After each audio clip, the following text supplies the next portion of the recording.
Xoan Xosé Fernández Abella, o pan da poesía.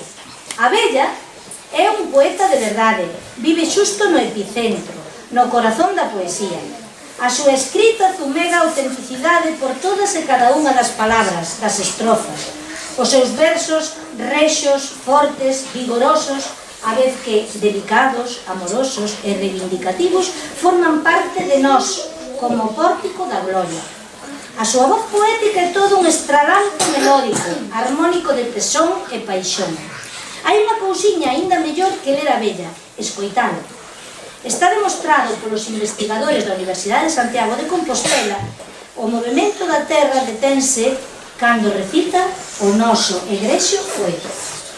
Velaí a forza da súa palabra, a palabra sentida, cantada, ensoñada, a palabra amiga, de amor, de loanza, de condena, a palabra de poeta sobrevoar mainiño por entre as nubes do ceo do seu Monforte natal, da aurea dos seus poemas e artigos aurorais, da emisión sempre en Galicia e en Caracas, do Colexio de Roxos, dos Tilos, da Estrada de Compostela, Rociana del Condado, da Universidade Popular de Ortigueira.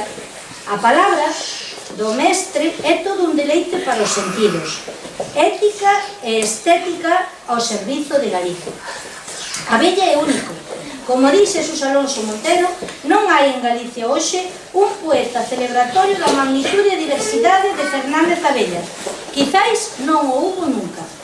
Xoan Xosé Fernández Abella posúe unha obra profunda, telúrica, que abroia dende os mesmos piares da terra. É un dos grandes, o pan da poesía.